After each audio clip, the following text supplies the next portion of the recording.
Hi, I'm Allison Freed for CESTV. Today here with Sam McCloy of GFK, who's going to help us walk through automotive trends of today and the future. Sam, thanks for joining us. Thank you for having me. Happy to have you. So what CE devices are we going to see in the car, and what's important to the consumer in this space right now?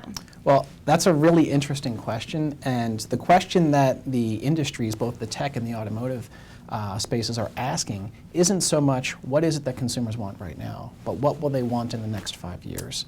And some of that has to do with the fact when you're talking about embedded technology versus handheld consumer electronics that are brought into the car, those are two different factors. And with regard to embedded technology, it's really about what do people want in the next 5 years, because that is sort of the refresh cycle for a typical car platform, is a 3 to 5 year time frame. So when car makers are building their next car and they're deciding what technology is going to go in there, they have to know what consumers are going to want over the next 5 years.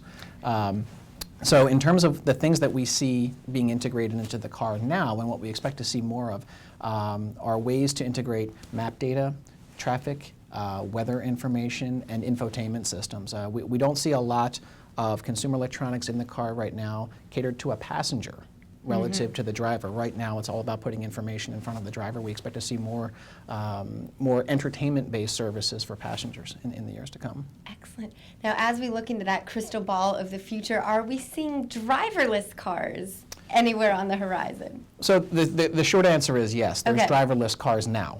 Google has demonstrated the concept already. What will be an interesting way to think about driverless cars over the next few years is, at what point have we achieved driverless cars? Is it when there's mass adoption? Because there's a couple of mitigating factors or inhibiting factors slowing down mass adoption, that will slow down mass adoption of driverless cars. For example, infrastructure. There are some challenges with regard to map data and connectivity. A driverless car can only drive on areas that are mapped, and that data is continuously updated and accurate. And the third element where driverless cars run into some challenges is the entire traffic flow will not suddenly go to driverless cars unless we build specific roads for them. So if you run into this uncertainty dimension where you have cars with human drivers on the same road with driverless cars, and that level of interaction can drive a lot of uncertainty, and that's going to be something that the driverless car makers and service providers and data providers will need to understand how to react to human drivers on the same road with those cars. That blows my mind, that entire concept. Now, where are we seeing the differences between what's factory installed today versus what's coming in through the aftermarket? Well, there's a couple of different areas with regard to factory that is pushing the tech space toward embedded technology versus a standalone technology or aftermarket technology. And when we start to hear about things like distracted driver legislation. One of the unique characteristics of this space is that the technology makers, be it embedded or be it standalone, handheld, aftermarket, however you want to think about it, technology that's brought into the vehicle, the technology makers really aren't held responsible for distracted driving, but the automakers are. And the only way the automakers can manage distracted driving is through embedded technology. They have no control. You'll never stop a teenager from texting while they're driving. So this is an area where we see increasing focus among the industry, particularly among the automakers, for embedded technology versus standalone technology.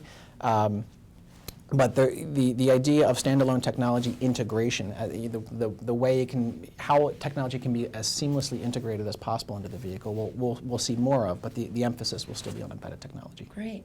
Speaking of safety, where's the intersection of safety and technology come? Is technology helping to make the car safer in any ways?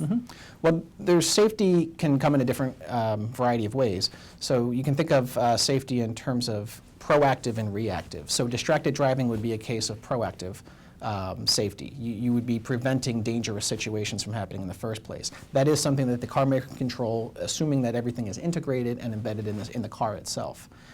With regard to reactive, we do see a lot of things. Reactive ways to manage safety would be around your physical safety, either of the driver, the passengers, or the car itself.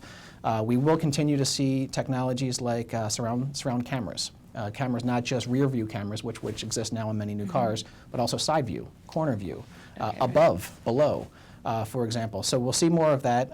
Warning systems, aversion systems. There are some car models now that hit the brakes for you if there's about to be a collision, and we'll see more of that as time goes on too. Fantastic.